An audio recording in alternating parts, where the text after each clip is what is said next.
सद्गुरु श्री शंकर महाराजाय नमो नमः.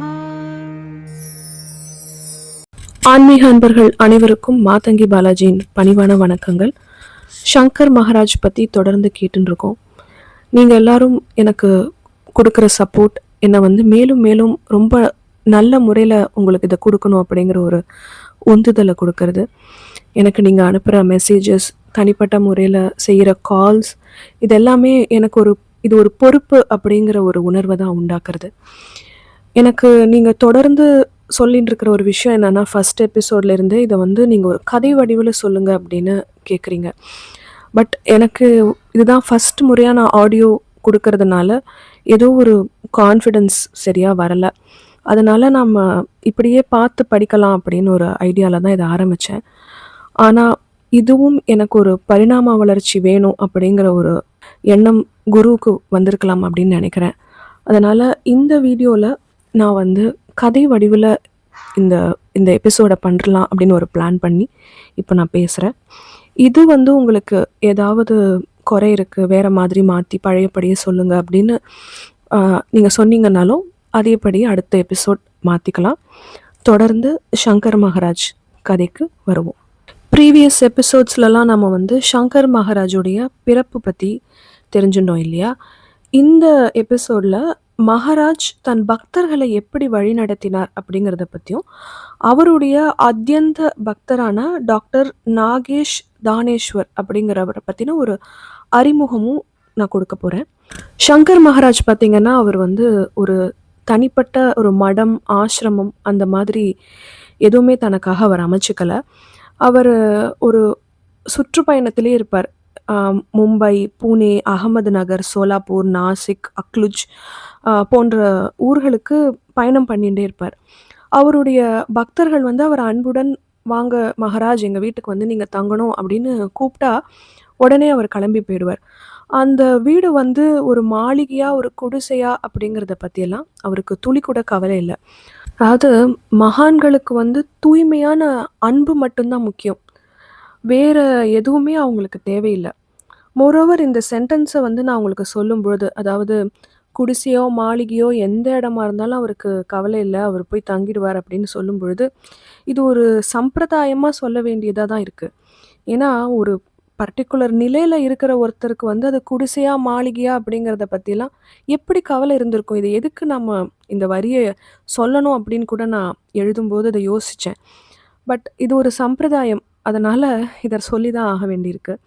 அதனால் இங்கே ட்ரூ லவ், டிவோஷன் அது மட்டும்தான் டேர்ம்ஸ் அண்ட் கண்டிஷன்ஸ், வேறு எதுவுமே வெளிப்புற விஷயங்கள் எதுவுமே அவசியம் இல்லை. மோரோவர் மகாராஜ் தனக்குன்னு எதையுமே ஒரு பொசிஷனாக எதுவுமே வச்சுருந்ததில்லை. அவருக்கு ஒரு தட்டு, குவளை அந்த மாதிரியான ஒரு பேசிக்கான விஷயங்கள் கூட அவர்கிட்ட கிடையாது. அது மட்டும் இல்லாமல் அவர் ஒரே இடத்துல தொடர்ந்து பல நாட்கள்லாம் இருக்க மாட்டார். அவர் திடீர்னு இன்னொருத்தருடைய வீட்டுக்கு கிளம்பி போயிடுவார். மகாராஜ் அவரோட பக்தர் வீட்டுக்கு, யார் வீட்டுக்காவது போகிறார் அப்படின்னா அங்கே இருக்கிற பக்தர்கள் எல்லாருக்கும் ரொம்ப சந்தோஷமாயிடும். உடனே அவங்க எல்லாரும் பஜனைகள், பிரவச்சனங்கள், அப்புறம் பாராயணம் போன்ற விஷயங்களுக்கு ஏற்பாடு பண்ணிடுவாங்க. மகாராஜுக்கு பிரவச்சனமும் பாராயணமும் ரொம்ப பிடிக்கும். அவர் ஞானேஸ்வரி, சமர்த்த ராமதாஸோட சரித்திரமான தசபோதம், அப்புறம் குருச்சரித்திரம், ஸ்ரீமத் பாகவதம் இந்த மாதிரியான புனித நூல்களை பாராயணம் பண்ணணும் அப்படின்னு தன்னுடைய பக்தர்களை ரொம்ப வற்புறுத்தி சொல்லுவார். அது மட்டும் இல்லாமல் அந்த படித்த விஷயங்களை பிரவச்சனம் மாதிரி செய்ய சொல்லுவார். சில பக்தர்கள் அந்த பிரவச்சனத்தில் கை தேர்ந்த பக்தர்கள் பிரவச்சனம் செய்வாங்க. மகாராஜுக்கு பார்த்திங்கன்னா அவருக்கு பேச்சு ரொம்ப மழலையாக இருக்கும். அதனால் அவர் பிரவச்சனங்கள் செய்கிறது கிடையாது. அவர் என்ன பண்ணுவார்னா, தன்னுடைய அத்தியந்த பக்தர்கள் சில பேரை அவங்க படித்த பாராயணத்தை பிரவச்சனம் பண்ணும்படி அவளை இன்ஸ்ட்ரக்ஷன்ஸ் கொடுப்பாரு. மகாராஜ் பூனேல ஒரு வழக்கறிஞரோட வீட்டில் எப்போதும் போய் தங்குவார். அந்த வழக்கறிஞரோட பேர் ராவ் சாஹேப் மெஹண்டலே. அந்த பக்தருடைய மனைவி பேர் தாய் சாஹேப் மெஹண்டலே. அந்த தாய் ஞானேஸ்வரி பிரவச்சனம் பண்ணுறதுல ரொம்ப எக்ஸ்பர்ட்டு. எப்பெல்லாம் மகாராஜ் அவங்களோட வீட்டுக்கு போய் தங்குறாரோ அப்போல்லாம் வந்து ஞானேஸ்வரி பிரவச்சனம் பண்ண சொல்லி சொல்லுவார். அது மட்டும் இல்லாமல் அந்த வீட்டில் வந்து கோகுலாஷ்டமி, சிவராத்திரி போன்ற விழாக்கள் வந்து ரொம்ப விமர்சையாக கொண்டாடுவாங்க. சரி, இப்போ நம்ம வந்து மகாராஜ் ஒவ்வொரு ஊருக்கா போய் அவருடைய பக்தர்கள் சில பேரோட வீட்டுக்கு தான் போய் தங்குவார். அப்படி அவர் தங்கின பக்தர்களுடைய அனுபவங்கள் பற்றி நம்ம வந்து டீட்டெயில்டாக வர எபிசோட்ஸ் எல்லாத்துலேயும் தெரிஞ்சுக்க போகிறோம். சங்கர் மகாராஜ் எப்பெல்லாம் அகமது நகருக்கு போவாரோ அப்பெல்லாம் மிரி அப்படிங்கிற ஒரு ஜில்லாவை சேர்ந்த சர்தார் மிரிக்கர் அப்படிங்கிற ஒரு பக்தரோட வீட்டில் போய் அடிக்கடி தங்குவார். ஆனால் அந்த பக்தர் வீட்டில் அவர் என்ன லீலைகள் பண்ணார், என்ன நிகழ்ச்சிகள் நடந்தது அப்படிங்கிறதுலாம் நமக்கு சரிவர கிடைக்கல. இருந்தாலும் மகாராஜ் வந்து அகமது நகர் போகும்போது இன்னும் 2 பக்தர்கள் வீட்லேயும் தங்குவார். அவர்களை பற்றின விஷயங்கள் நமக்கு வந்து நிறையா கிடைச்சிருக்கு. அந்த 2 பக்தர்கள் யார் அப்படின்னா டாக்டர் நாகேஷ் தானேஸ்வர் அப்படிங்கிறவரும் மேஜர் கணேஷ் அபியங்கர். இப்போ நம்ம தொடர்ந்து சங்கர் மகாராஜுக்கும் டாக்டர் நாகேஷ் தியானேஸ்வருக்கும் உண்டான தொடர்புகள் பற்றியும் அவருடைய கதைகள் பற்றியும் நம்ம தெரிஞ்சுக்க போகிறோம். டாக்டர் நாகேஷ் தானேஸ்வர் அப்படிங்கிறவர் வந்து அகமது நகரை சேர்ந்தவர். இவரை வந்து அப்பா அப்படின்னு அன்புடன் எல்லாரும் கூப்பிடுவாங்க. அப்பானா நம்ம தமிழில் சொல்கிற அப்பா இல்லை, மராட்டியில் வந்து அப்பான்னு ஒரு பேர் இருக்குது. இவருடைய தந்தையோட பெயர் வந்து பார்த்திங்கன்னா ராமச்சந்திர தானேஸ்வர். அப்பா அதாவது நாகேஷ் தானேஸ்வர் 1899ஆம் ஆண்டு நவம்பர் மாதம் 8ஆம் தேதி பிறந்தார். அவருடைய தந்தை வந்து நீதிமன்றத்தில் குமாஸ்தாவாக வேலை பார்த்துட்டு இருந்தார். அதனால் அவர் ஒரு ஊர்லேருந்து இன்னொரு ஊருக்கு மாற்றலாகி அவர்கள் வேறு ஊருக்கு செல்ல வேண்டிய ஒரு கட்டாயம் ஏற்பட்டது. அந்த காலத்தில் ஒரு ஊர்லேருந்து இன்னொரு ஊருக்கு போனோம் அப்படின்னாக்க மாட்டு வண்டியில் தான் போவாங்க.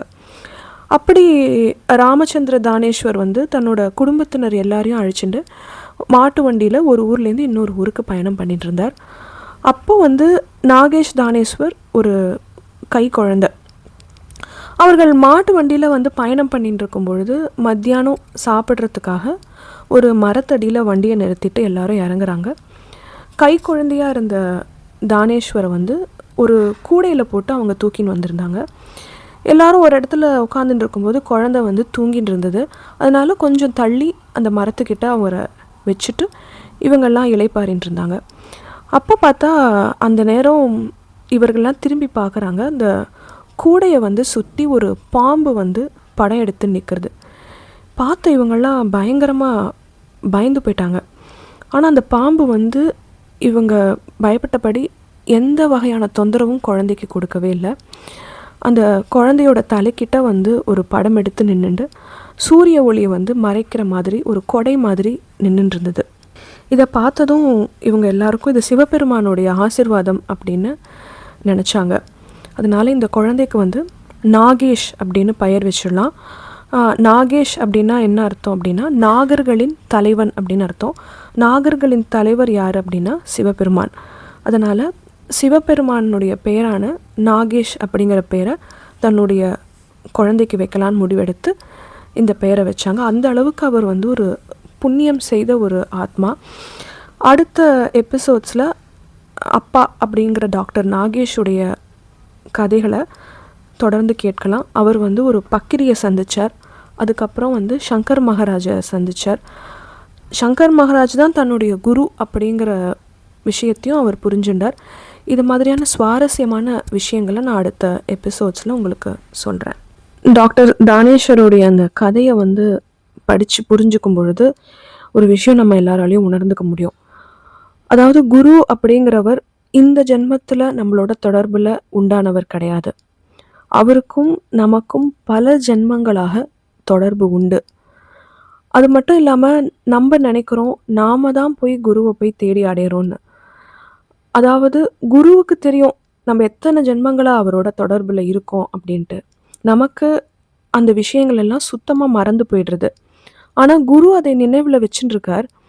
எப்போ நமக்கான ஒரு சந்தர்ப்பம் வருதோ, நம்மளுடைய கர்மாக்கள் ஒரு வகையான ஒரு நிலை அடையிறதோ அப்போ தான் வந்து குரு நமக்கு தன்னுடைய இருப்பை வந்து வெளிப்படுத்துவார். அந்த இருப்பை வெளிப்படுத்தி நம்மளோட சத்குரு இவர் தான் அப்படிங்கிறத அவர் நம்மளை உணர வைப்பார். அதே மாதிரி அவரே நம்மளை தேடி அணுகி நம்மக்கிட்ட வந்து நம்மளை வந்து ஆட்கொள்வார். அதே மாதிரி குரு நமக்கு கிடைச்சதுக்கு அப்புறமா அவருடைய தொடர்ச்சியான வழிகாட்டுதல் ஒரு பக்தரோட வாழ்க்கையில் எவ்வளவு உயர்வையும் மாற்றத்தையும் உண்டு பண்ணும் அப்படிங்கிறது இந்த டாக்டர் தானேஸ்வரோட கதை மூலமாக நம்மளால் ரொம்ப நல்லா புரிஞ்சுக்க முடியும். இங்கே நான் ஒரு விஷயத்த சொல்லணும்னு நினைக்கிறேன்.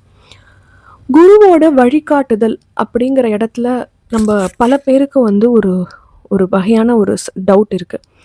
வழிகாட்டுதல் அப்படின்னா வெளியிலேருந்து நமக்கு வர வாட்ஸ்அப் மெசேஜஸோ வேறு ஏதாவது செய்திகளோ நம்மளுடைய சிந்தனைக்கு ஒத்தா மாதிரியா அதுக்கு ஏற்ற மாதிரியான ஒரு பாசிட்டிவ் விஷயமா தோணித்துன்னா அதை ஒரு பிரமாணமாக எடுத்துட்டு நம்ம குருவும் இதையே தான் சொல்கிறார் அப்படின்னு சொல்லி நம்ம வந்து பயணம் பண்ணுறோம்.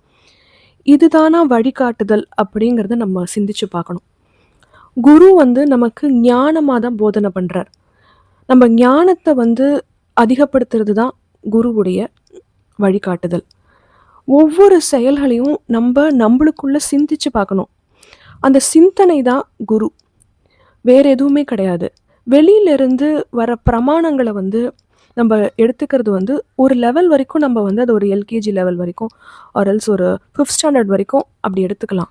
பட் அடுத்த கட்டத்துக்கு மூவ் ஆன் ஆகும் பொழுது நம்ம ஒரு விஷயத்தை சிந்தனை பண்ணணும். சிந்திச்சு இது வந்து சரியா தப்பா, நான் இந்த இடத்துல கரெக்டாக பண்ணேனா இல்லையா அப்படிங்கிறத யோசனை பண்ணி அடுத்த தரமும் எப்போ மாற்றிக்கிறோமோ அதுதான் ஞானம். அதுதான் குரு நமக்கு கொடுக்குற வழிகாட்டுதல் அப்படிங்கிறத இந்த இடத்துல நான் வந்து பதிவு பண்ணணும்னு நினைக்கிறேன். இந்த விஷயத்தோட நான் இந்த எபிசோடை முடிக்கிறேன். தொடர்ந்து அடுத்த எபிசோட்ஸில் டாக்டர் தானேஸ்வருக்கும் சங்கர் மகாராஜுக்கும் உண்டான கதைகளை பற்றி நம்ம பார்க்கலாம். இப்போது நான் வந்து கதை வடிவில் சொல்கிறதுக்கு ட்ரை பண்ணியிருக்கேன். இதில் ஏதாவது உங்களுக்கு குறை இருக்குது, வேறு மாதிரி மாற்றி சொல்லலாம் அப்படின்னு தோணித்துன்னா கண்டிப்பாக நீங்கள் எனக்கு மெசேஜ் பண்ணி தெரியப்படுத்துங்க. தொடர்ந்து சங்கர் மகாராஜ் கதைகளை கேட்டு நீங்கள் மட்டும் கேட்குறதோடு இல்லாமல் அவரை பற்றி எல்லாருக்கும் தெரியப்படுத்தணுன்னா இந்த வீடியோவை வந்து நீங்கள் ஃபார்வர்ட் பண்ணணும். தொடர்ந்து சங்கர் மகாராஜை பற்றி அறிந்து கொள்வோம். நன்றி, வணக்கம்.